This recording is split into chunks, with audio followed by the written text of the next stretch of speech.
Kehamilan memasuki 9-10 minggu. Ini masih pada trimester pertama. Jadi kalau 9-10 minggu jelas dari USG transabdomen saja, dari atas perut ya, kita bisa melihat kantung hamil yang sudah sedemikian jelas, dengan struktur embrio yang juga sudah tampak, struktur tangan, struktur kaki ya. Ini pemeriksaan standar USG kandungan biasa saja ya, dimana kita bisa melihat struktur embrio, tangan, kaki, tunasnya juga itu ada tali pusatnya ya, sudah terhubung ke dinding rahim si ibu ya. Dan kita bisa mengukur panjang embrio, nih 2,88 cm, setara 9 minggu 5 hari. Jadi kita sudah bisa melihat kantung hamil yang bentuknya bagus ya, bentuknya teratur, reguler, tidak ada tanda-tanda perdarahan di dalam kandungan. Dan kita sudah bisa melihat struktur awal dengan sangat jelas. Ya, ini yolk sac-nya itu yang masih kayak bola kecil di bawah itu ya. Di ujung kakinya bayi itu yolk sac tuh yang kayak bunderan itu. Itu nanti yolk sac-nya baru hilang pada minggu ke 12 ya, biasanya diambil alih fungsinya oleh plasenta. Yolk sac itu jadi makanannya bayi yang memberikan makan selama 3 bulan pertama.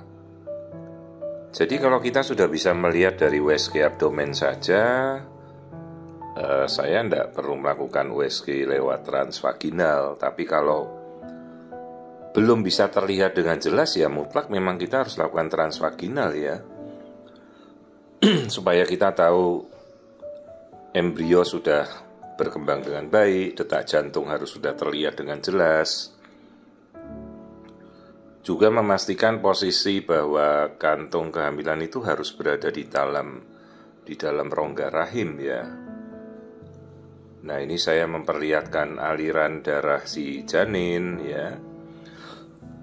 Jadi kalau 9-10 minggu ya mutlak harus sudah terlihat janinnya, dengan detak jantung dan aliran darah kita bisa lihat dengan jelas. Jadi kalau 9 minggu ya belum terlihat ya kita perlu mempertanyakan pada dokter Anda gitu. Kalau kok belum terlihat 9 minggu masih kosong ya artinya apa gitu. Karena embrio saja dia sudah muncul sekitar minggu ke-6, itu sudah bisa terlihat. Apalagi minggu ke-9 ya. Jadi pemeriksaan USG standar itu sudah cukup kita lakukan. Nah, pemeriksaan yang ibu-ibu sering dengar, pemeriksaan fetomaternal.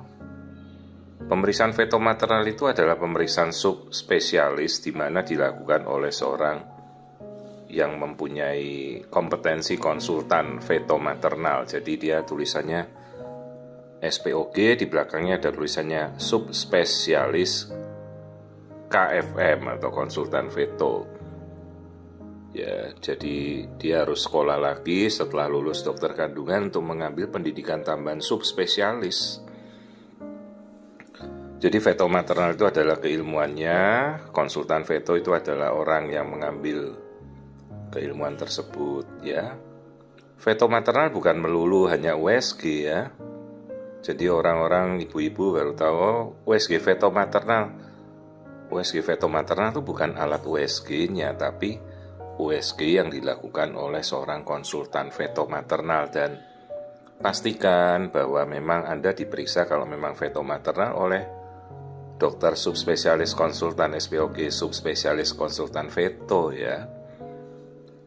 Bisa kita cari tahu ya, benar diperiksa oleh konsultan gitu. Itu pengertiannya kalau kita diperiksa untuk pemeriksaan USG fetomaternal ya.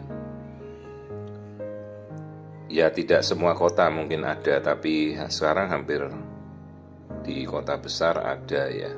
Misalnya ada pemeriksaan yang tidak jelas ya, ibu-ibu bisa tanyakan, dok bisa dirujuk ke konsultan veto, nah, silahkan.